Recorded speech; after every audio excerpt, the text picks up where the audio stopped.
Muy buenas tardes a todos, a todas, y muchas gracias por la invitación. Y de verdad estoy súper agradecida por estar acá, súper contenta. Para mí es como muchas primeras veces, primera vez que puedo presentar en un curso, en un evento de SIDA Chile, pero también es mi primera vez en Osorno. Entonces, si le agrego además la posibilidad de encontrarme con personas que por la distancia a veces es difícil poder estar en contacto, puros motivos para estar feliz y agradecer la invitación. Para hablar de nuevos oportunistas, la verdad, preferí partir contándoles un caso clínico que nosotros tuvimos en el Barro Luco hace muy poquito, eh, porque creo que son situaciones que todos nosotros estamos viviendo en la actualidad y tal vez no es una mejor forma de entrar al tema un poquito más de lleno. Lo voy a hacer un poquito resumido, así que cualquier cosa la conversamos después pues, en honor al tiempo. Se trata de un paciente masculino, 36 años, ecuatoriano, con menos de un año en Chile, hipertenso, hipotiroidio, que él se acerca a consultar por esta historia que probablemente la vemos frecuentemente, 2 meses, tos seca, baja de peso, en que previamente tenía fiebre, diarrea, un cuadro bien general. Se hace su testeo de VIH, sale reactivo y por la condición que venía el paciente se decide hospitalizar, que venía en muy malas condiciones, muy enflaquecido, venía desaturando, febril, taquicárdico. Lo que vemos acá son los exámenes de ingreso que eran más relevantes. Si ven, venía con una pancitopenia y ya venía con alteración de prueba hepática, en que su laboratorio de ingreso o de debut venía con una carga viral sobre el límite de detección y con CD4 en 17. ¿Ya? El paciente, si me ayudan con los escáneres, se hace un escáner de tórax, abdomen y pelvis. El TAC de tórax, yo creo que para nadie son como cosas que inmediatamente uno va a pensar en un diagnóstico, ¿cierto? Con este patrón micronodular, difuso, muy sugerente de un patrón miliar, además con un derrame pleural al lado derecho. A todos nos parece que pudiera haber una tuberculosis miliar. Y en el abdomen y pelvis vemos esta tremenda hepatomegalia con un vaso también aumentado de tamaño. ¿Ya? Y además se observan adenopatías mediastínicas y retroperitoneales. Por lo tanto, pareciera ser que todo es compatible con una tuberculosis. De hecho, en los exámenes de oportunistas, fuera de una carga viral de citomegalo, yo se la muestro ahora, pero esto la verdad lo recibimos un poquito más tardío, de 2500 aparece una PCR de tuberculosis positiva con sensibilidad a rifampicina, con una baciloscopía negativa. Y dado el compromiso hepático, se decide un inicio antituberculoso con este esquema, levofloxacino, dambutol, rifampicina, pero el paciente presenta una muy mala evolución. Al cuarto día de inicio del anti-TB, el paciente empieza con un deterioro progresivo, se compromete de conciencia, o manifiesta una hemorragia digestiva alta y se plantea que está cayendo en un shock séptico con un componente hemorrágico, con una falla renal y hepática. Ingresa a la UCI, aquí es cuando nosotros lo conocemos como centro, venía de otro centro, ingresa muy grave, con altas dosis de vasoactivo, ingresa a ventilación mecánica invasiva y se plantea esta tuberculosis diseminada y con una viremia por citomegalo versus enfermedad. No sabíamos muy bien si el compromiso hepático era por citomegalo o había otra causa. Si vemos los exámenes, destacar la rápida inflamación hepática de 400, llegó una transaminitis sobre 1000, cayendo en falla hepática, que esto no lo tenía al inicio. Y si se fijan, para que recuerden que se va a entender un poquito más en la presentación, este LDH tremendamente altísima, 4000 de LDH y mucha inflamación. Por el contexto que venía, que además estaba cayendo en falla renal, se ajustó el tratamiento anti-TB, no podíamos usar vía oral por la hemorragia digestiva alta. Este esquema le dejamos imipenema, micacina, levofloxacino, en que yo sé que se pudiera cuestionar el uso del Inesolid porque estábamos con 50.000 plaquetas. Pero la verdad el paciente venía tan grave que decidimos arriesgarnos y según la evolución ir ajustando el esquema. Inició además ganciclovir por esta viremia, que no teníamos claro hasta dónde llegaba a ser enfermedad. Y la verdad, el paciente estaba tan grave y con un deterioro tan brusco que no nos quedábamos tranquilos de que estos fueran sus únicos diagnósticos, a pesar de que teníamos causa suficiente para explicar su evolución. En su condición de población migrante, decidimos igual solicitar el antígeno urinario de histoplasma, que afortunadamente nosotros tenemos facilidad de acceso porque estamos al lado del Hospital Lucio Córdoba que lo realiza. Y este resultado salió positivo. Con este resultado iniciamos anfotericina el mismo día que lo recibimos. El paciente ya estaba muy grave, se pronó en la UCI, más que nada para poder ofrecerle algo más, porque no sabíamos por qué no respondía. En falla multiorgánica, drogas vasoactivas, no teníamos nuevo sangrado evidente, pero finalmente estaba con todas estas terapias. Y mi penema, mi casina, el INE, el EVO, todo lo que le podíamos ofrecer, la verdad, porque el paciente estaba demasiado mal. Recibimos además hemocultivos positivos para bacilo ácido alcohol resistente. Esperamos un poquito ante este compromiso para partir su terapia antirretroviral en el momento en que pudimos hacer estudio de líquido cefalorraquídeo. Recibimos la PCR-TBC negativa y más de 14 días después de su ingreso decidimos el inicio de terapia antirretroviral ajustada por sus multifallas que tenía. Esta es la evolución de los exámenes en que cuando partimos la ANFO por el histoplasma, cuando ingresó la UCI, cuando ingresó al hospital, en que el hígado rápidamente se recuperó, incluso antes de la anfotericina, pero si se fijan la recuperación de plaquetas fue mucho más tardía. De acuerdo que estábamos con Linezolid, nunca lo suspendimos, pero recién a los 10 días de iniciar la ANFO empezamos a tener recuperación de plaquetas, cayó a diálisis, incluso estuvo en hemofiltración continua los primeros días, pero ya después del 18 de septiembre empezó a mejorar y todas sus fallas empezaron a resolverse. Fíjense también la LDH que partimos en 4000 y progresivamente empezó a bajar. Finalmente, el paciente vuelve a presentar un sangrado. Aquí fue la discusión con la UCI, no me lo limiten, el paciente va a salir porque se presentó una hemorragia de vía aérea que estaba sangrando el lóbulo superior derecho que se logra controlar. Finalmente el paciente logra salir de la UCI, vuelve a su centro, estable, en buenas condiciones, con 15 días de ganciclovir, que después se pasaba al ganciclovir, 20 días de anfotericina, a lo que después lo pasamos a itraconazol por el tema de la histoplasmosis, y el principal problema fue el tratamiento de la tuberculosis, que era lo que más teníamos demostrado, que tuvimos que usar este esquema alternativo de linezolid, levo, bedaquilina y clofazimina por la interacción que nos daba el itraconazol. El paciente afortunadamente tuvo una muy buena evolución. Estos son sus exámenes recientes del 16 del 10. Recuerden que partimos terapia el 29 de septiembre, estos son del 16, en que ya sus CD4 están empezando a recuperar y la carga viral bajó significativamente. Afortunadamente lo digo porque no siempre podemos contar esta historia de una buena evolución. Pero si yo quisiera ver qué desafíos me trajo este paciente en el tratamiento en la UCI, yo lo divido en dos. Principalmente el manejo farmacológico de este paciente.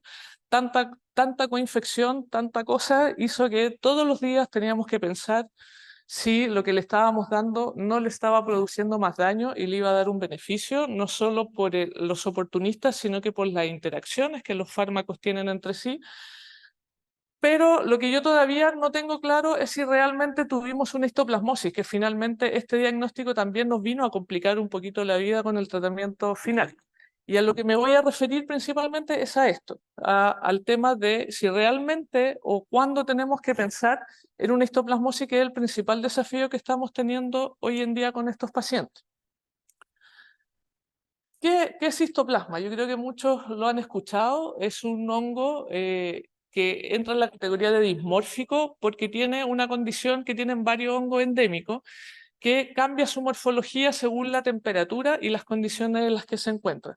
Es así como que a 25, 28 grados, temperatura ambiental, lo vamos a encontrar como un filamento, pero a temperatura de nosotros, digamos, cuando entra al organismo, es una fase de levadura y tiene esta capacidad que le va a dar características de infección distintas. Existen tres subespecies, digamos, de histoplasma. en que la variante capsulatum es la que afecta o la que conocemos nosotros que produce histoplasmosis diseminada clásica, pero también vamos a tener una variante que afecta a países africanos principalmente, está confinada al África, que va a dar un cuadro clínico distinto, principalmente con compromiso óseo, de piel y linfadenopatía. Y hay una tercera variante que para nosotros es un poquito más rara porque solo de animales, afecta equinos, pero sí se ha encontrado en humanos, por lo tanto todavía no sabemos bien si tiene algún rol que cumplir. ¿Por qué se comporta como endémico? Básicamente porque necesita nitrógeno y fosfato en el suelo para poder desarrollarse y además condiciones de humedad bien específicas con un rango de precipitaciones. Es por eso que en Chile a la fecha no se ha logrado demostrar que existe histoplasma. Si bien se ha buscado, el ICBM de la Chile ha hecho muestreos en el norte, en las zonas de las Guaneras, que por estas condiciones de nitrógeno y fosfato se piensa que podría haber histoplasma, pero no lo han logrado identificar. Incluso nosotros, con ayuda del ICBM, con un paciente, otro caso que tuvimos, que era chileno, no era migrante, pero hizo un cuadro muy sugerente de histoplasmosis, con exposición previa en su casa, que fue a limpiar el ático que tenía murciélagos. No lo logramos demostrar, fuimos a muestrear, la becada la mandamos a muestrear al ático y no encontró nada. Pero podemos encontrar en distintas zonas, suelos, cuevas, escombros, árboles y en las casas también, casas abandonadas que tengan aves o murciélagos. La distribución es global, no es solo de una zona, lo encontramos en todo el mundo, pero Latinoamérica sin duda que tiene la más alta prevalencia, con zonas hiperendémicas, principalmente en Brasil, ¿ya? Y eso es lo que hace que tengamos que empezar a sospecharlo, porque la población migrante va a ser nuestro principal foco, no solo VIH, sino que inmunosuprimido en general. ¿Cómo produce enfermedad? Histoplasma, como les decía, en el ambiente es una forma de filamento que puede tener microconidio o macroconidio, que se aspiran, llegan por vía inhalatoria y al llegar al alvéolo, en que alcanza la temperatura en que hace su dimorfismo, cambia a su forma levaduriforme. Esto es súper importante porque en esta forma es que histoplasma utiliza un mecanismo que usan varios hongos, Cryptococcus también lo usa, que es un mecanismo de caballo de Troya, en que es capaz de producir sustancias que por una parte van a traer la respuesta inmune, no la bloquea, para que el macrófago lo pueda fagocitar. Pero una vez dentro del macrófago, histoplasma es capaz de producir otras sustancias que evitan la fagocitosis o la destrucción del hongo dentro del macrófago y es capaz de sobrevivir. Y de esa forma, ¿por qué es un caballo de Troya? Porque hace que el macrófago lo transporte por todo el organismo, lo lleva a los ganglios linfáticos, se presenta y así es como se puede diseminar. Esta respuesta o que esto pueda suceder va a depender mucho de la respuesta inmune de la persona, como pasa con todas las infecciones fúngicas, en que yo voy a tener distintas formas de presentación según el tipo de respuesta que el huésped es capaz de montar. Por lo tanto, histoplasma lo que va a hacer, entra por vía inhalatoria, hace una primoinfección muy similar a lo que hace tuberculosis, puede hacer en general una infección asintomática, que es un cuadro que puede ser autolimitado y lo van a presentar el 90-95% por ciento de las personas que son inmunocompetentes. Sin embargo, va a haber un porcentaje que aún siendo inmunocompetente va a poder presentar tres formas de infección, leve, moderada, grave, en que las graves simulan mucho una tuberculosis aguda y esta es la clave más importante. Paciente que tenga un cuadro similar a tuberculosis, probablemente hay que pensar en histoplasma, en que incluso puede hacer diseminación bien hematógena por este mecanismo que usa de los macrófagos. Si este paciente que alguna vez estuvo expuesto y no supe que tenía una infección, tiene algún evento de inmunosupresión, es donde esto puede reactivar y hacer una histoplasmosis diseminada. En países endémicos esto se busca, uy, me tiene nervioso el micrófono. Esto se busca con la histoplasmina, que es una técnica muy parecida al PPD, que usa un antígeno de histoplasma, en que se hace testeo en la población para saber si hay exposición o no y su riesgo de que pueda diseminar. Por lo tanto, la presentación de una histoplasmosis va a depender según el estado de inmunosupresión de la persona. Si es inmunocompetente, van a haber cuadros clínicos específicos que pueden venir desde una forma sintomática o muy subclínica.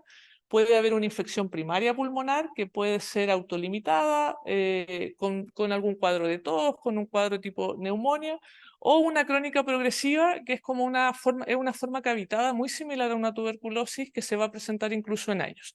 Pero incluso según el grado de respuesta inmune de la persona, según si es TH1 o TH2, pueden haber manifestaciones de hipersensibilidad y no presentarse como una forma infecciosa, sino que también con derrames pleurales, pericarditis, eritema nodoso. En paciente inmunocomprometido un poquito más sencillo porque o van a hacer un cuadro subagudo de histoplasmosis diseminada, que si ustedes ven la descripción, es muy parecido a lo que pasa con una tuberculosis diseminada o una infección por micobacterias, para ser más precisa. Pero tiene una evolución fatal en menos de 6 meses y solo el 60% mejora con tratamiento. Cuando hablamos de una diseminada aguda, es lo mismo, pero es un cuadro que hace sepsis con falla multiorgánica rápidamente. En menos de un mes este paciente fallece. Por lo tanto, aquí está la importancia de poder pensar y detectar histoplasmosis. En Latinoamérica, característicamente, además, por algún motivo se presentan estas manifestaciones cutáneas, que 60 o 70% de los pacientes la pueden presentar y que también pueden ser la primera sospecha de que hay una histoplasmosis. Estas son tablas en que se ve la frecuencia de los síntomas, lo más frecuente fiebre, baja de peso, trastornos digestivos, principalmente esas tres cosas. Pero si ustedes ven, no hay mucha diferencia entre una tuberculosis diseminada con una histoplasmosis. Y es por eso que lo que se está intentando hacer, por ejemplo, en este caso, esto es un estudio grande que se hizo en Latinoamérica en que se trató de analizar las variables que permitan predecir la presencia de una histoplasmosis probable o probada. Y son estas cosas las que uno tiene que fijarse en el paciente. CD4 menos de 50, pancitopenia, que tenga un patrón miliar, hepatomegalia, linfadenopatía generalizada o una LDH mayor a 1000. Si un paciente, aun cuando yo sepa que tiene una tuberculosis, además es una tuberculosis con esta característica y es población migrante, uno debiera siempre ir a buscar activamente histoplasmosis. Si ven al paciente que les presenté, tenía todas las características que incluye este modelo predictivo. ¿Y esto por qué? Porque no son infecciones que anden cada una por su lado. En Latinoamérica especialmente, la prevalencia de coinfección entre tuberculosis y histoplasmosis es muy alta. En rojo, países que tienen más de 20% de prevalencia de infección, considerando que esto es algo que se está, no más de 15 o 20 años que estamos detectando estos pacientes. Antiguamente se pensaba que eran solo tuberculosis, incluso cuando no teníamos identificación microbiológica, el paciente fallecía y epidemiológicamente están catalogados que fallecieron como tuberculosis, pero estudios retrospectivos, análisis post-mortem demostraron que en realidad lo que tuvieron fue una histoplasmosis. Y una de las cosas que uno pudiera sospechar, o el factor principal, es el recuento de CD4. Mientras menos CD4, más probabilidad que sea una histoplasmosis a que sea una tuberculosis. Y si uno lo quiere comparar, tenemos tres grandes esferas: compromiso pleuropulmonar, la esfera abdominal y la linfadenopatía. Si ven, son las tres, siempre van a estar presentes en los dos cuadros: infecciones por micobacterias o en histoplasmosis, pero histoplasmosis siempre va a ser mucho más constante el compromiso abdominal. Esta hepatoesplenomegalia y esta adenopatía son tremendas, son mucho más grandes que lo que vemos habitualmente en una infección por micobacterias, siendo el compromiso pulmonar un poquito menos frecuente. Que con esto, en la práctica esto es súper difícil, pero probablemente lo que nos ayuda es decir, mire, si mi paciente solo tiene una tuberculosis miliar o un patrón miliar y en realidad no hay mucha hepatoesplenomegalia, me puedo quedar más tranquila en decir, aquí no hay una histoplasmosis, probablemente solo una tuberculosis. Y tal vez el mensaje más importante que yo puedo dar en este momento es que si sospechan o piensan que su paciente tiene una tuberculosis, además tiene algún factor de inmunosupresión y es migrante, siempre tienen que pensar en histoplasmosis como diferencial, y esto es principalmente en que yo le fui a buscar la tuberculosis y todo mi estudio salió negativo, PCR, baciloscopía, cultivos negativos, pero clínicamente parece una tuberculosis, eso lo más probable es que sea una histoplasmosis. O como coinfección en población migrante, por la alta prevalencia que hay de que puedan estar las dos infecciones. El diagnóstico, así como cualquier micosis invasora en la actualidad, la dividimos en probable, en posible, probable y probada.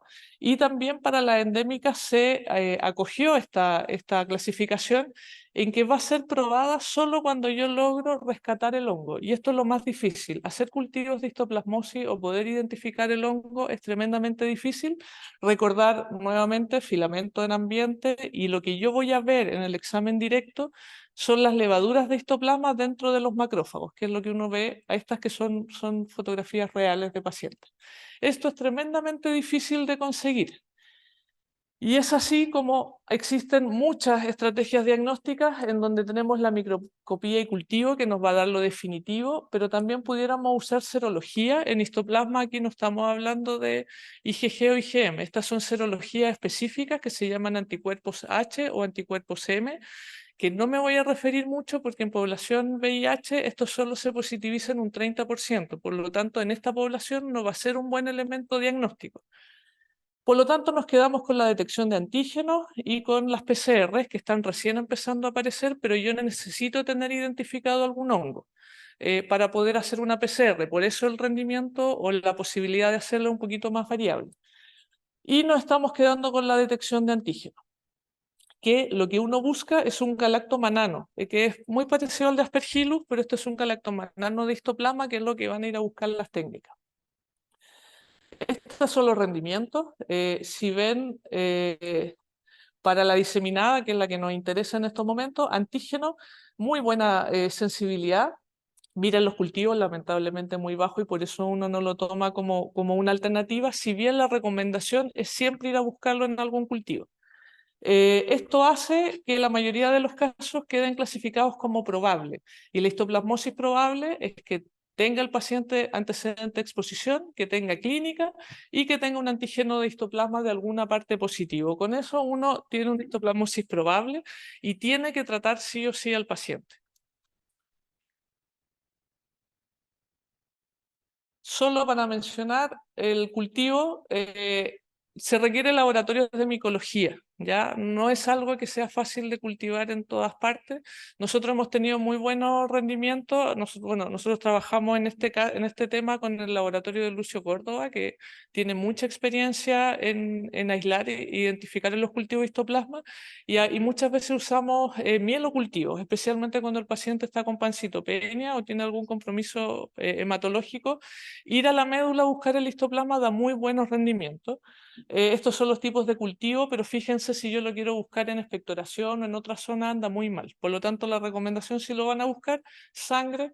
Muchas veces usamos los mismos cultivos de micobacterias, los hemocultivos de micobacterias que se cultivan igual, digamos, y empieza a sonar el equipo como que está positivo, los tecnólogos van a mirar o el microbiólogo va a mirar, no encuentra nada, les dan las temperaturas adecuadas de crecimiento y empieza a crecer el hongo. Eso es como otra cosa que hemos visto y que hemos ido aprendiendo.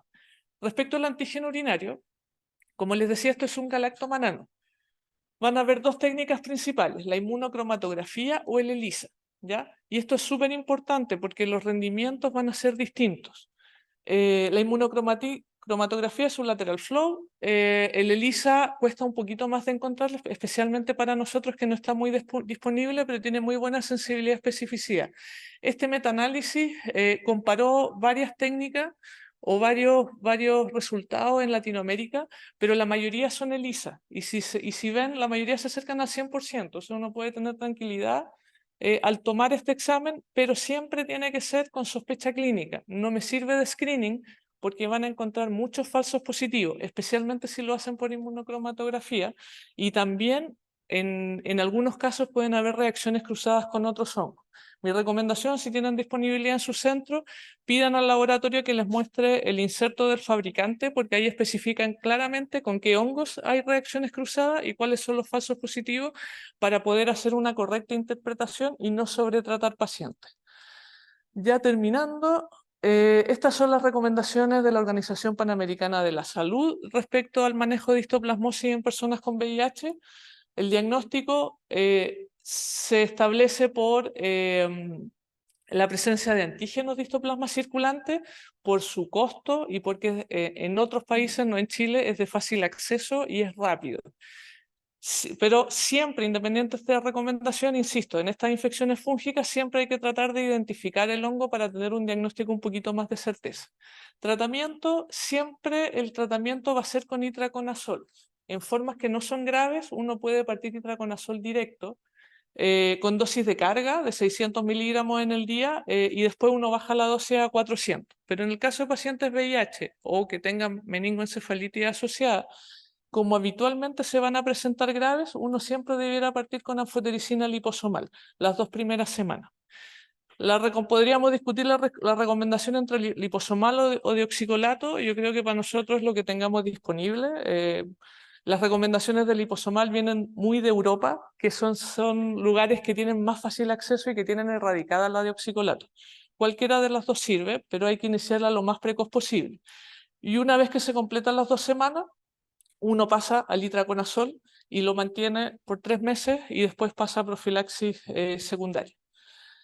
El momento del inicio de antirretrovirales es muy similar a lo que pasa con tuberculosis, ¿ya? Se puede iniciar lo antes posible, excepto que tengamos evidencia o sospecha de compromiso del sistema nervioso central, y vean que la cuarta recomendación siempre asociada a tuberculosis. En estos casos además debiéramos agregar micobacterias en general, por las micobacterias no TB, que también pueden presentarse en forma muy similar, y se deben tratar las dos simultáneamente. Lo nuevo, esto es de este año, y es lo nuevo y es lo que estamos viendo con el uso de anfotericina en varias infecciones fúngicas, que es pasar con una gran dosis de carga de 10 miligramos por kilo por una vez de anfotericina liposomal y pasar rápidamente a itraconazol, que eso es una estrategia nueva, probablemente muchos la han escuchado en criptococo, que tuvo buenos resultados. En histoplasma también se ha probado y como se ve en la respuesta clínica el día 14, incluso este es lo que hacemos habitualmente, fue superior. Pero no hay mayor diferencia en la sobrevida a corto y a largo plazo, pero sí en la nefrotoxicidad, que va a ser mucho más bajo. Recordemos que el liposomal igual tiene nefrotoxicidad, solo que es menos frecuente que deoxicolato. Así que probablemente van a empezar a aparecer algunas recomendaciones o experiencias más bien relacionadas con esto. En resumen, histoplasmosis en Latinoamérica es una infección fúngica que frecuentemente se olvida. En los últimos años ha tenido más prevalencia. Para nosotros es no conocida porque no es un hongo que nosotros tengamos en nuestra población, pero eso hace la importancia de conocerlo. Y en general en infecciones fúngicas, siempre yo tengo que tener alta sospecha. Si yo no sospecho que un paciente puede tener un honguito, nunca lo voy a encontrar y el paciente se va a deteriorar y va a terminar falleciendo. Alta sospecha, pero también como en cualquier infección fúngica, especialmente por endémico y filamentoso, yo tengo que juntar criterios. No tengo un examen que me dé la respuesta. Criterios clínicos, factores de riesgo, epidemiológicos, más los biomarcadores y los cultivos si es que los tengo disponibles. Y en inmunosuprimidos, y aquí lo pongo en general, no solo en VIH, por favor en sus trasplantados también piensen en histoplasma, especialmente si son migrantes. Lamentablemente nosotros tuvimos un caso que falleció en que logramos incluso el cultivo del histoplasma en una paciente trasplantada que venía, renal, que venía migrando, y llegó a Chile en muy malas condiciones. Por lo tanto hay que pensar en histoplasma, descartar histoplasmosis, incluso especialmente en casos en que yo esté pensando que puede haber alguna micobacteria, pero no logre hacer la identificación microbiológica de la misma. Eso. Muchas gracias.